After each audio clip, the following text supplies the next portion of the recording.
আচ্ছা, কারেন্ট প্রজেক্টটা হচ্ছে একটা আরডুইনো বেস সিম্পল ইভিএম বা ইলেকট্রনিক ভোটিং মেশিন। হার্ডওয়্যার সেটআপে যেটা আছে সেটা হলো একটা কিপ্যাড, কারণ সবার এটা ভোটার আইডি নাম্বার থাকে সেটা ইন্টারভিউ করার জন্য। একটা অন অফ বাটন, যেটা হচ্ছে ফার্স্টেরটা কলম কোথায়, কলমে নেই। আচ্ছা হ্যাঁ, ফার্স্টেরটা একটা অন অফ বাটন। সেকেন্ড হচ্ছে পার্টি নাম্বার 1 এর জন্য যেই ফেভার বাটনটা সেটা, পার্টি নাম্বার 2, পার্টি নাম্বার 3। যদিও কিপ্যাড দিয়ে এটা করা যেত, তবুও একটা ভোট দেওয়ার জন্য আলাদা বাটন। একটা এলইডি ইন্ডিকেট করার জন্য যে হ্যাঁ ভোটটা অ্যাকচুয়ালি রেজিস্টার্ড হয়েছে, প্লাস অ্যাডিশনালি এলসিডি তে ডিসপ্লে আর ডিবাগিং এর জন্য সিরিয়াল মনিটর। তবে এখন আমার সিরিয়াল মনিটর লাগতেছে না ঠিক এই মুহূর্তে। আচ্ছা, রিসেট করে দেখি। রিসেট করার সঙ্গে সঙ্গে যেটা আমি দেখবো সেটা হলো স্টার্ট নিবে। স্টার্ট নিয়ে বলবে যে ইনিশিয়ালাইজেশন ডান। স্ট্রিং ডিসপ্লে নিয়ে একটু সমস্যা আছে, ওটা আমি এখনো ফাইন টিউন করি নাই। এলইডি লাইটটা অফ হয়ে যাচ্ছে for sake of power saving. এখন আমি যখন অন বাটনটা টিপতেছি যে সিঙ্গল প্রেস, তাহলে অন হয়ে লাইটটা জ্বলে বলতেছে ওয়েলকাম টু ইভিএম। আবার পর সঙ্গে সঙ্গে বলতেছে যে এন্টার ইওর আইডি। এখন আইডিটা 0 অবস্থায় দেখা আছে, রাইট? তো আইডি আমি এখান থেকে যদি এন্টার দিই যে আমার ভোটার আইডি সাপোজ 93, রাইট? 93 দিয়ে শো করলো, কিন্তু মানে আমার ভোটার আইডি এন্ট্রি যে ফিনিশ এটা বোঝানোর জন্য আমাকে ডি প্রেস করতে হবে, অন্যথায় হবে না জিনিসটা। আচ্ছা, ডি প্রেস করার পর বলতেছে যে ইফ টি ইজ ফাউন্ড, তারপর বলতেছে প্রেস এনি পার্টি, মানে যে কোনো পার্টির জন্য একটা বাটন প্রেস করাতে। এই জায়গাটা বারবার স্কিপ করে চলে যাচ্ছিল, তো সিম্পলি একটা ফ্ল্যাগ দেওয়ার জন্য এটা এখন স্টেবল আলহামদুলিল্লাহ।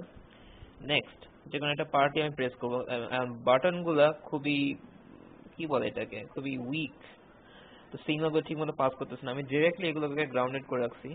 তো যদি সুইচ গুলো কনফিগার করা অ্যাক্টিভ হাই হিসাবে, তো আমি যদি এটা পুল করি তাহলে এটা যেহেতু গ্রাউন্ড পাচ্ছে না, ফ্লোটিং হিসাবে এটা হাই পেয়ে যাচ্ছে এবং রেজিস্টার হয়েছে। এর বাই দ্য ওয়ে এটা হচ্ছে পার্টি 3। তো আমি যখনই পুল করতেছি তখনই দেখাচ্ছে থ্যাংক ইউ, আর 3 নম্বর যে ভোট কাউন্টারটা সেটা হাই হয়ে আছে, আর এটা আমি সঙ্গে সঙ্গে ঢুকাই দিলাম। এখন যেটা করতেছে জাস্ট সিম্পলি ডিসপ্লে করতেছে পার্টি 1, 2, 3, 4। রেডটা অফ হয়ে যাওয়ার কথা, বাট আমার মনে হয় পাওয়ার সেভিং ফিচারটা এখন অন অফ করে রাখছি ফর সেক অফ ডিসপ্লে। ওকে, তো এটা স্ট্যান্ডিং বাই।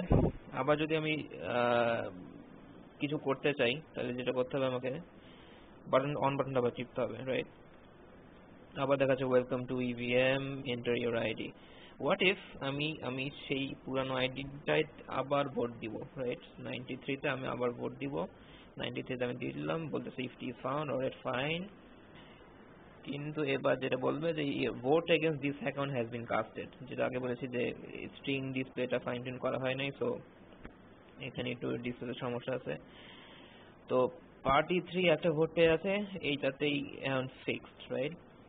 এখন যেটা করব সেটা হলো একটা নতুন ভোট দিব, বাট এবার কোনো রেকগনাইজ কোনো ভোটার আইডি না, আমি না ইনভ্যালিড একটা র্যান্ডম ভোটার আইডি দেখি যদি চেষ্টা করে যদি লাগা যায় টাইপের জিনিস।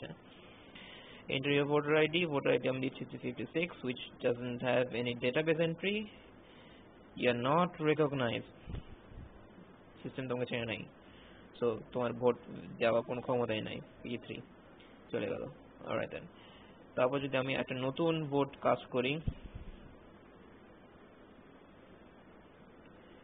Nandita is found. আবার আমি পার্টি 3 কেই ভোট দিব, থ্যাংক ইউ। এবার পার্টি 3, ও বাই দ্য ওয়ে যেটা বলতে ভুলে গেছি, লেট জ্বলবে কিন্তু সাথে সাথে to indicate whether or not the vote has been casted. Just visual in কি বলে এটাকে, ভিজুয়াল ইন্টারপ্রিটেশন। সো পার্টি 3 এখন 2 ভোটে লিডিং, সব বাদ বাকি পার্টি হচ্ছে সব অফ। 4টা পার্টি প্রভিশন রাখছি, কিন্তু এখানে সুইচ লাগাইছি 3টা জাস্ট টেস্টিং পারপাসে। আর আরডুইনো কোডটা যথেষ্ট বড়, প্রায় কমেন্ট টমে সব মিলায় 400 লাইনের মতো, বাট এমনি মোটামুটি ছোটোর উপরে আছে। 309,000 বাইটস, 3% and 8% ইউজেস, খুব একটা বেশি না।